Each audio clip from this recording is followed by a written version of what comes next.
All of social media's most furious, bedwetting, basement-dwelling, entitled, screeching, self-deluding perverts descended into absolute meltdown yesterday when it was discovered that Channel 4 comedian Richard Ayoade had contributed a positive quote to the front of Graham Linehan's new book about his experiences in comedy and activism.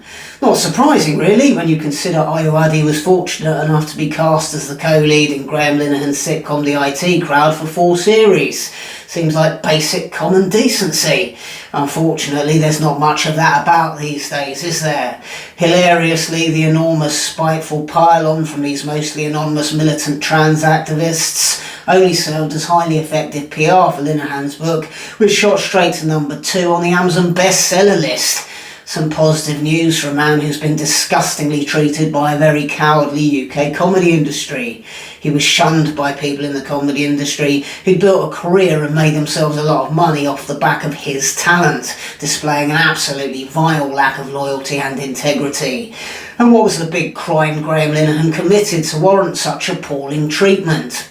Publicly arguing that he didn't support the surgical mutilation of gender-confused children, and that perhaps men identifying as women shouldn't be using women's public changing rooms and toilets. Perhaps they shouldn't be placed in women's prisons, and perhaps they shouldn't be competing in women's sports. That's right, his career was destroyed for expressing very mainstream rational views, the same views held by the vast majority of decent-minded people. What a sickening farce. Hopefully this is the point at which collectively the UK comedy industry grows a backbone and starts to stand up for free expression.